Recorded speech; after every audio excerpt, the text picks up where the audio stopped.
자, 오늘 야고보 3장. 야고보 사도는 말씀하고 있어요. 1장 2절에서 5절, 지난번에도 말씀을 나눴듯이 너희가 여러 가지 시험을 당하거든 온전히 기쁘게 여기라. 이는 믿음의 시련이 인내를 만들어내는 줄 너희가 알미라. 인내를 온전히 이루라. 이는 너희로 온전하고 구비하여 조금도 부족함이 없게 하려 함이라. 온전하고 구비하여.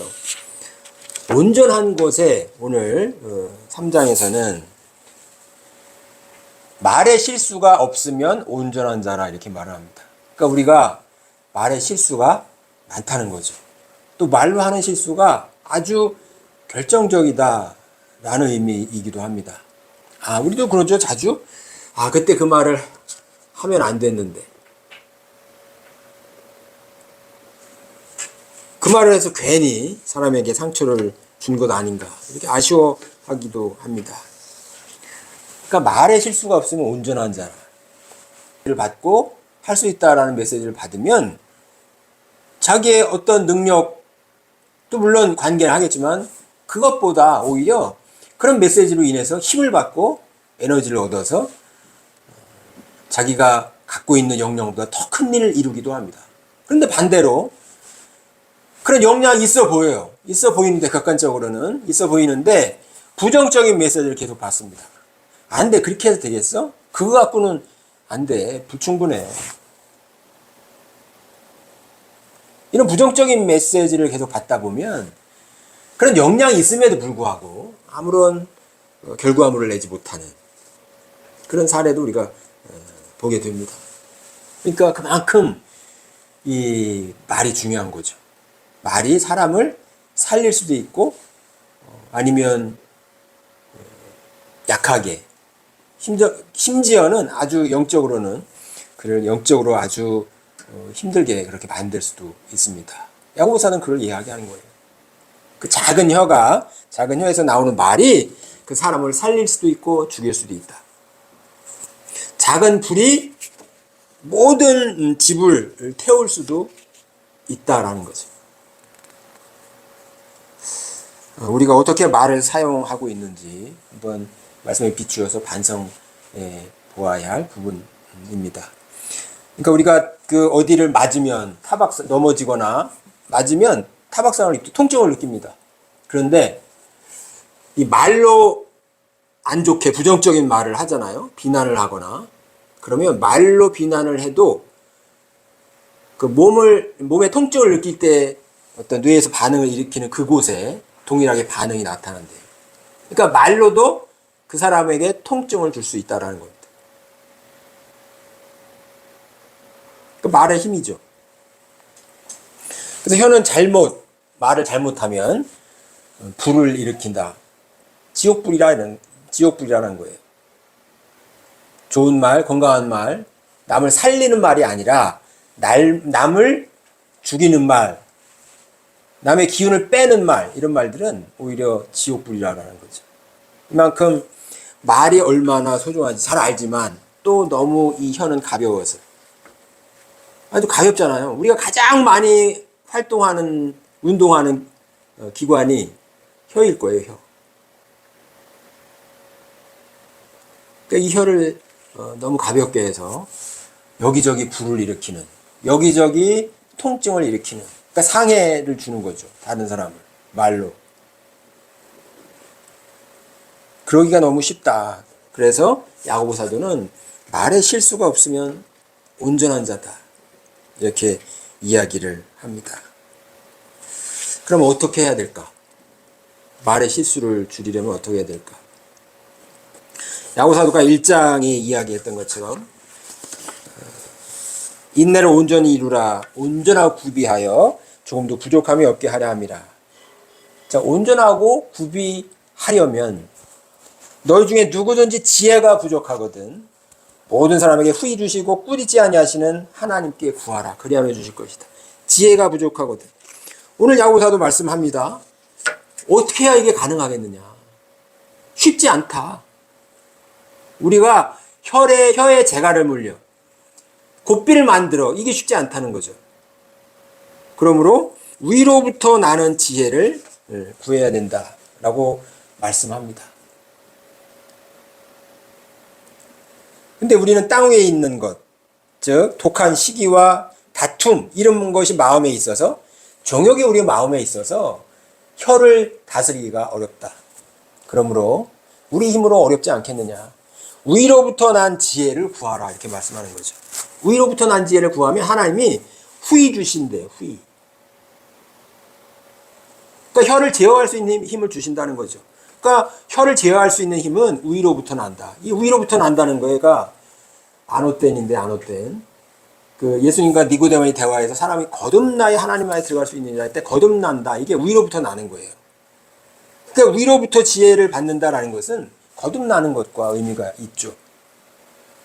위로부터 지혜를 받을 때, 물론 우리가 기도함으로, 하나님께 구함으로, 위로부터 지혜를 받을 때 비로소 혀를, 저주하는 혀가 아니라 하나님을 찬송하고 사람을 살리는 혀로 사용할 수 있다라는 것입니다. 그러니까 위로부터 지혜를 구할 때, 위로부터 난 지혜는 성결한 겁니다. 성결. 깨끗한 거죠. 순결한 거죠. 이거는 뭐 하기오스, 이렇게 신성하다라는 의미와도 같고, 또 마태복음에 보면 예수님이 마음이 청결한 자는 복이 있나니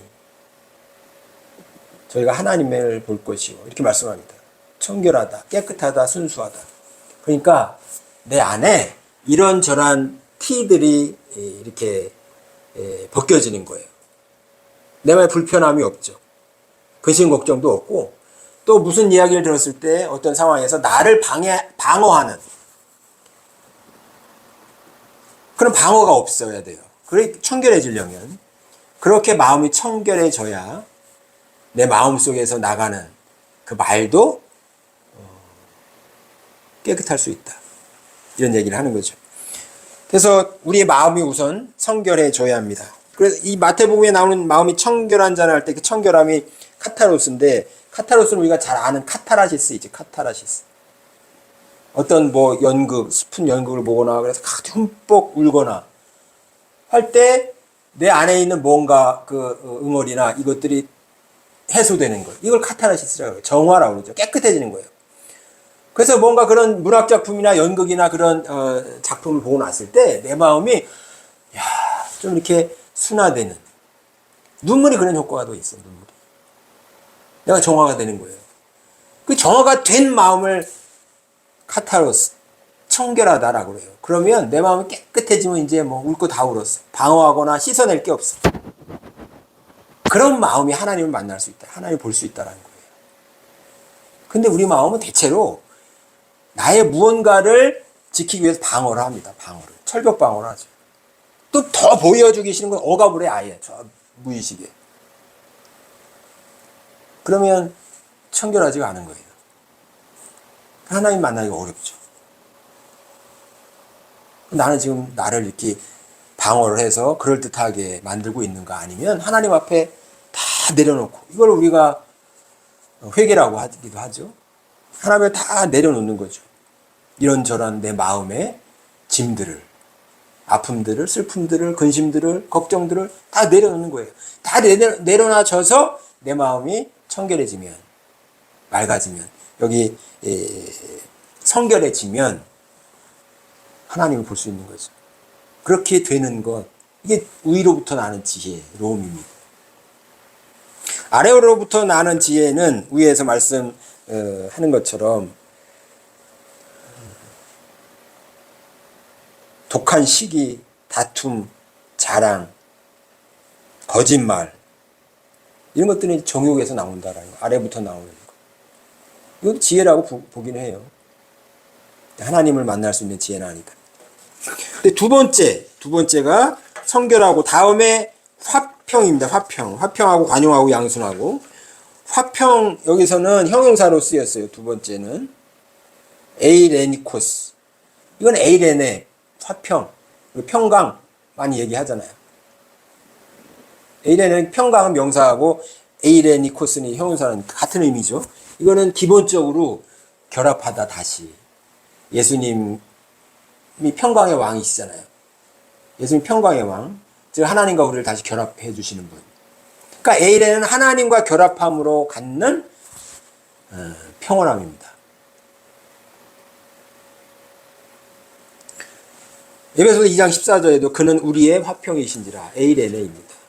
예수님이 우리에게 화평을 주러 오셨던 거죠.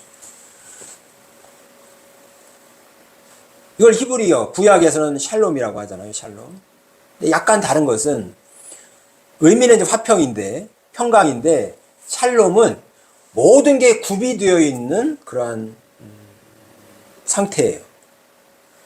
그러니까 에이레는 끊어졌던 것이 다시 결합되는, 어쩌면 우리가 기본적인 그 영적인 성장 발달 단계에서는 칭의, 하나님의 아들이 되었다라는 상태가 에이레네라고 하면, 샬롬은 그것이 열매를 맺는, 이게 뒤에 나오는 18절에 나오는 화평하게 하는 자들은 화평으로 심어 의의 열매를 거두느니라 할 때, 화평을 심으면 결과적으로 나중에 의의 열매를 거두니라 할 때 이 열매가 샬롬의 상태입니다. 이것은 하나님께서 우리에게 함께 하심으로, 그 평강은 평강인데 물론 이런 평강도 있어요. 근심 걱정이 없으면 평안하다. 그건 이것이 없어져서 평강한 거고, 그러나 샬롬의 상태는 뭐냐면 하나님이 지금 우리와 함께 하심으로 근심 걱정이 있을 수 있어요. 있지만 함께 하심으로 내 안에 모든 것이 구비되어 있는 상태, 이게 샬롬이에요. 상당히 성숙한 상태를 이야기합니다. 온전함의 모습이에요. 그러니까 지금 야고보 사도가 계속해서 온전하고 구비하여 온전한 사람이다, 이런 말을 계속 하거든요. 이 온전함을 구비한 상태가 샬롬이에요. 샬롬. 그러니까 예수님께서 말씀하신 평안하냐? 나는 너에게 평강을 끼치러 왔노라. 계속 평강을 말씀하세요. 샬롬. 그러니까 하나님의 임재입니다. 하나님과의 동행이에요. 이게 샬롬이고 이게 온전함이에요. 이게 화평입니다. 화평의 열매가 이런 온전함까지 가는 거죠.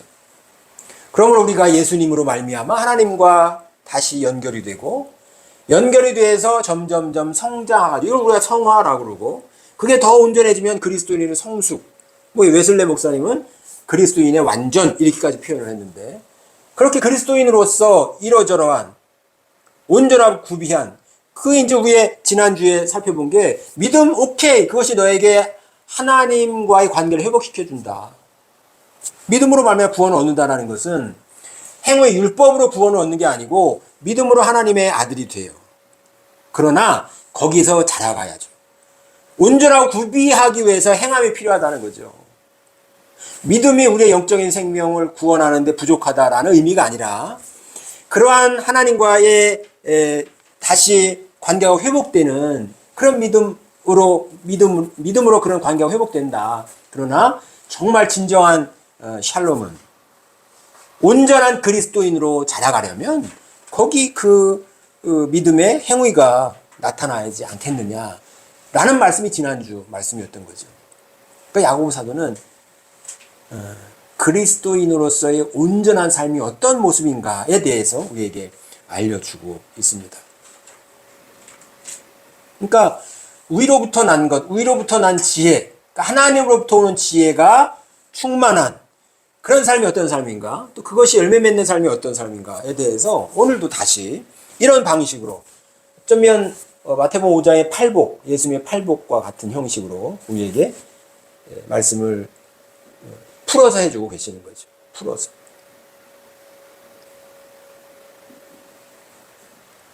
그래서 화평한 그런 화평하고, 그 다음에 관용, FAKS라고 그러는데, 하나님과 관계가 회복되고, 그래서 우리 마음에서 온화함과 너그러움이 있는 상태, 또 절제하는 상태, 이 관용입니다. 그리고 양순, 이것은 하나님의 말씀에 순복하는, 순종하는, 이해하는 거죠. 그러면 하나님의 섭리에 이해하면 우리 삶에서 다가오는 많은 일들, 내가 원하는 일일 수도 있고 원치 않는 일일 수도 있고 나에게 유익하다고 생각되는 일일 수도 있고 아니면 해롭게 생각되는 일일 수도 있어요. 그러나 이런저런 일들이 다가옵니다. 그렇게 다가오는 삶에서 그런 일들에 이해할 줄 아는, 그 일을 통해서 하나님의 뜻을 발견하고 그 일을 통해서 하나님을 향해 더 가까이 나아갈 수 있는 이게 삶의 자세. 이게 바로 양순입니다. 근데 우리는 이제 열심히 기도했어요. 건강을 위해 기도하고 축복을 위해 기도하는데 반대의 결과가 나왔을 때 하나님 어떻게 그러실 수가 있어? 이럴 수 있죠. 그럼 그렇게 하나님께 나아가다 보면 또 하나님께서 우리에게 위로부터 지혜를 부어주심으로 하나님의 뜻을 알게끔 또 인도를 하십니다. 그리고 위로부터 난 지혜, 양순, 긍휼과 선한 열매, 긍휼, 자비, 사랑 그런 거죠. 그것의 열매를 맺어가는 겁니다. 그리고 편벽 없음, 공평한 것. 편견 없음, 편벽 없음, 공평한 거죠. 그리고 거짓 없음. 이건 거짓 없음이기도 하고 가식 없음이기도 합니다. 내 자신을 포장하거나 가식으로 만들려고 하지 않는. 적어도 하나님 앞에서는 그냥 벌거벗은 모습이 될 수 있는. 뭐 사회적으로야 어느 정도 이 페르조나 옷을 입어야 되지 않습니까? 옷을 어느 정도 방어가 필요하니까요. 그러면 이 세계에는 사단이 우는 사자와 같이 삼킬자를 찾으러 다닌다고 하니까 우리가 방어를 할 수 있어야 됩니다. 근데 하나님 앞에서는 그런 모든 방어를 다 내려놓을 수 있는. 그래서 마음이 청결하게 되는. 그걸 알아야 되는 거죠. 내가 어떤 상태인지를. 그때 하나님을 만날 수 있고 하나님의 말씀을 들을 수 있고 온전하게 하나님 앞에 설 수가 있다. 이런 의미입니다. 이게 위로부터 나는 지혜입니다. 그래서 화평하게 하는 자들은 화평으로 심어 의의 열매를 거두느니라. 에이레네 하나님과 하나가 되고 하나님과 연결이 되어서 이제 그것이 점점점 자라가서 열매를 맺는 거죠. 의의 열매라고 되어 있어요. 의의는 뭡니까? 디카이오스 내가 칭의예요. 칭의. 믿음으로 말미암아 우리가 의롭게 된다라고 그럴 때 칭의예요. 하나님과 관계가 회복되는 지점. 근데 그것이 열매를 맺는다는 거예요. 하나님과의 관계가 회복되고 하나님과 동행함으로 우리 삶에서 열매를 맺는데 그것을 행함이라고 야고보 사도는 이야기하고 있습니다. 그러니까 그냥 믿음과 관계없는 우리의 정욕으로 구하는 그런 행함 그런 의미가 아니라 말씀 안에서 말씀을 이루어내는 행함 그 열매인 거죠. 근데 의의 열매인 거예요. 의의 열매, 구원의 열매. 하나님의 자녀가 됨으로써 자녀 다음으로서의 삶. 이게 화평케 하는 자들은 화평으로 심어 의의 열매를 거두니라 그런 의미가 되는 거예요. 그러니까 에이레네라는 평강도 있는데 물론 그 평강에도 의미가 있습니다만 연결의 중점이 있는 것이고 샬롬은 전체적으로 성숙한 우리 삶이 평안하다 그러면 온전하고 구별 여러 가지 면에서 건강도 그다음에 뭐 또 사회적인 생활도 관계적인 것도 정서적인 것도 영적인 것도 이게 다 건강한 거예요. 모든 부분에서. 이게 샬롬 상태인 거죠.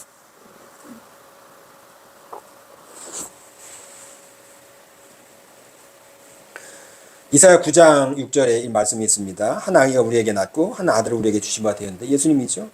그의 어깨는 정사람이었고 그 이름은 기묘자라 무오사라 전능하신 하나님이라 영존하신 아버지라 평강의 왕이라 에이레네 십자가로 말미암아 하나님과의 단절된 관계를 회복시켜 주시는 그 평강 뿐만 아니라 이건 영혼이 잘된 거지. 영적으로 우리가 생명을 얻은 것 같이 범사에서도 강건하기를. 하나님께서 우리에게 육신을 주셨잖아요. 육신은 폐기해야 될 게 아니고 하나님께 주신 이유가 있으므로 잘 보존하고 관리해야죠. 육신도 그렇고 이 지구 땅덩어리도 그렇고 이 우주도 그렇고 뭐 그래서 환경도 그렇고 우리가 영적으로만 물론 영적인 생명이 중요하죠. 그러나 영적인 것으로만 중시하지 않습니다. 그것만 중시하는 사람들이 이제 영지주의라고 기독교 초기에 있어요. 그건 초기 이단이었죠. 영적인 것뿐만 아니라 육적인 물질적인 부분에 있어서도 두루두루 건강한 평안한 그게 샬롬이라는 겁니다. 그러니까 야고보 사도는 우리에게 그런 삶을 살기를 권면하고 있습니다. 근데 이렇게 큰 이제 의미와 비등하게 말이 온전한 자면, 아니, 말에 실수가 없는 자는 온전한 자라 이렇게 이야기하는 거예요.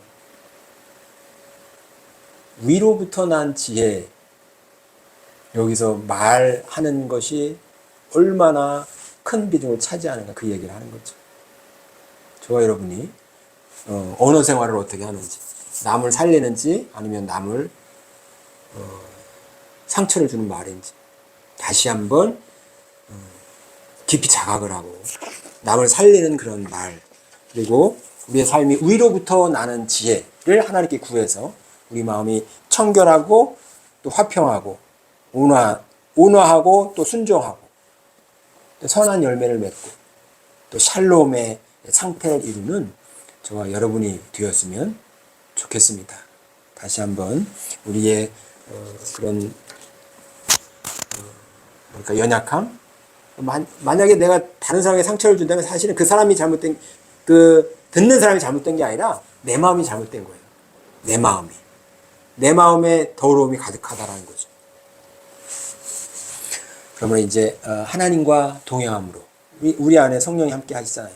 하나님과 동행함으로 우리의 삶의 벽돌이, 구멍이 뻥뻥뻥 뚫린 그런 벽돌이 하나님의 은혜로 말미암아, 하나님이 주시는 지혜로 말미암아 다 하나씩 채워져가는, 그래서 탄탄한 벽돌이 되어가는 그런 저와 여러분이 되시기를 주님의 이름으로 축복합니다.